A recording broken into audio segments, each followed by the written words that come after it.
السلام عليكم ورحمة الله وبركاته. مركز كواد إيه مركز لباد إيه مركز الدحات بإله بام محادث كله. الحمد لله رب العالمين. مركز حيتنا وحنو مهدي عنا دمان شعبوينها SSC intii codkayga maqli doonta gaar ahaan beeshan hadeer aan la hadlayo ee jaamacsiyaad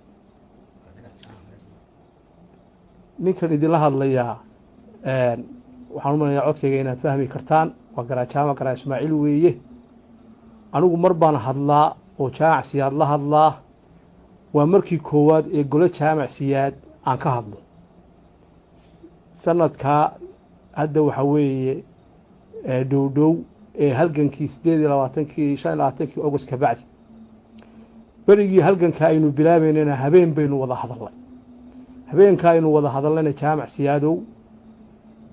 go'aan baynu isla qaadanay go'aankaasi wuxuu ahaa oo aynu hoosta ka xariiqnay colaadaas iyo halgankaasi inuu jaamacsiyaad ku dambeyn doono iyo dadka iyagu deegaanka degan ilaa Ceergaabe ilaa wuxuu ahaa Farhareeri ama waxa weeye waad garanaysaa reeraha ay kala yihiin innagana culays gaar ah uu inoogu dambeyn doono inuu fuuli doono waxaynu isla qaadanay in aynu culayskaas dhexda u xidhanno oo xabada deegaanka ku dambeyn doonta aynu waxa weeye aynaanu kala xadhin qurba joogtuna waxa amar nagu siisay idinka waxa la idinka doonayaa ciidan iyo calaf annagana waxaan laga doonayaa dhaqaalihii iyo sidii aynu waxa weeye hub aynu iibsan lahayn oo markaa hub baynaan haysan hawsha waad ka soo baxdeen annaguna hawsheedu waa ka soo baxnay haddaba maanta halka ay taagan tahay waa halka aan doonayo inaan ka hadlo inaad isgaarsiisaan ay muhiim tahay hablihii jaamacsiyaad ee gudaha joogay waa shaqaynaya iyagu mar walba hawlo caafimaad taangiyadii oo waxa u dhiseen meeshii lagu hagaajin lahaa wadooyin ay sameynayaan qarashkaasi waa laascanood ku socdaa hablaha jaamacsiyaad aad iyo aad u mahadsan yihiin waana ugu hambalyeynaya waxgaradkii jaamacsiyaad iyo odayaashiina wadogtina waxa ma hayaan laakiin iyaga waxa laga doonayaa ciidankii iyo calafkii ina hawshooda way qaateen Soomaalidu waxay ku maamaadaa soor baa lagu fadhiyaa sina laguma fadhiyo guud ahaan SSC waxaanu ognahay qurba joogtii in ay dhaqaalihii 25 August maalintii waxa weeye laga saaray rejiimka Muuse Bixi in dhaqaalihii la joojiyay hadii wax la bixiyana ay yar yihiin waxa nasiib darro ah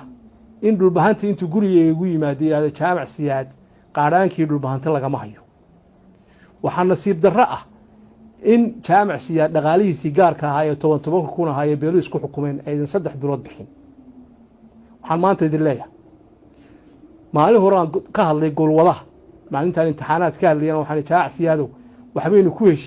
heshiinay fuliya oo golo dhulbahantan Soomaaliyeed ban media idin mari maantana waxaan idin leeyahay oo si gaar ah oo markii kuwaad idin hadlo war halganka war 6 bilood cagaha dhulka ku adkay karta war waxba inaga gaar inoo ah war deegaankeennii baa la jooga war culays baa ina saaran war dagaalku hadduu dhaco haddii 10 nin dhimato oo SSC 5 inagay noqonayaan waxaasoo dhan weynu ogeyn weynu ka sii tashanay weliba raggii aad ku maagayseen ee lahaydeen garajaamacow waxa weeye ee hawsha aad bilowday ka midha dhali baan anigu ahaa anigu waajibkayga waa ka soo baxay ilaahayna waa ogi idinkuna waad ka soo baxdeen 8% war sidee ku dhacdaa in 3 bilood jaamacsiyaad ciidankiisii wixii aad soo diri jirteen in la waayo war sidee ku dhici kartaa in askartii ay furinta inta ka soo baxaan waxay cunaan intay waayaan see ku dhici kartaa waxaan anigu idin leeyahay walow aanan jeclayn warar badan inaan media mariyo aan idin kalsoonayn oo aan ka baqayo inaad waxa weeye dad badan oo iska nuxuusay baa jiray inaad media soo gelisay si adag baan idin la hadlahaa laakiin mayn bortigay wuxuu yahay muhiimadeedu waa tahay jaamacsiyaad wixii aynu ku ballanay inaad fulisaan inaad dhaqaalihii soo daysaan oo reer walba lacagta lagu xukumay uu keeno waa haddii aad doonaysaan guushii aad gaadheen oo rumoodka u ahaydeen inaad hanataan waa haddii aad doonaysaan dalkiina iyo magaciina iyo sharaftiina inaad ilaashataan waa haddii aad doonaysaan kaftankan aad tiraahdeen maqaaxiyi baanu fadhiisanaayo hadda annaga u kaftan badan ugu muxuu ahaa hadal fiican annaga la dhageystaa ayadiisii socoto xilligii ugu adkaa baa la galay xaaladdu serious bay taaganta duulaamo adag baa laga baqaya sida xaalku noqonaya ilaahay baa og haddii weekend gudihiisa dhaqaale ku soo bixin anigu caawa warning baan idin siiyey cid la eedayn karaa iyo marka wax kharimaan cidda eedda yeelanaysa waxay noqonaysaa guud ahaan dadka oo dhan gaar ahaanna waxay noqonaysaa dadkan amarka siiyey ee inagu aynu kow ka ahayn ee aynu shafka u garaacdeen ee aad tidhaahdaan wax allaale wixii dhaqaale ku baxaya 10 sanana ha gaadha annaga la diyaara reeryada ha la iska qaado annana aanu ku lahayn waryaara haddeen war go'aanka ma ka bixi kartaan haa war waxaan inaga inagu dambayn doonaan haa war waad ogtiina deegaankeenna hadhowto waxa weeye waxyaalo badan ba iska dhici doona garajaamacow seexo waxa weeye daqaaji reerka hogaami dhaqaalaha ka biqin raggii ugu lahaana waxaan waa maqlayaan haweenkana meel kasta joogan waa amaanaya anigu haddeer wax aan idinku sheego oo waxa weeye aan idinku dhaliilo ma hayo laakiin waxaan dhaliil iyo ah in 4 bilood dhaqaalihi jaacsiyaad aad reer waliba guntiga ku haysto nin walba waxaad guntiga ku haysato oo waxaad biriso xun cuni doonto marka laascaanood lagu soo noqdo ee deegaanka la ka qabsado ee la idin jebiyo ee sidii doonada ka yeelo nin walba lacagta dib u dhigatay meeshaad ku cunayso adiga iyo siday kugu dhadhamayso war maanta dhaqaalaha la isku qabsanaya ciidana waa joogaa calafna waa joogaaye dhaqaalihii soo dira dowladda soo hadhay wax allaale wax uu Cabdiqaadir Firdhiye dhaqaala hayo oo SSC ay soo dhiibtay oo hadda hayo ma jirto wuxuu la yimaadana waa la arki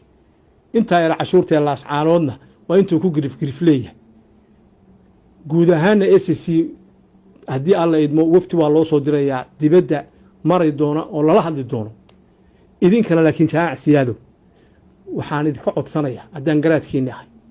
raggaa askarta inaad xoolo lacagta soo dirtaan u soo daysaan 4 bilood waa markii koowaad aan sanadka dhow idin la hadlo wali jaacsiya saalo ma hadlin waa koow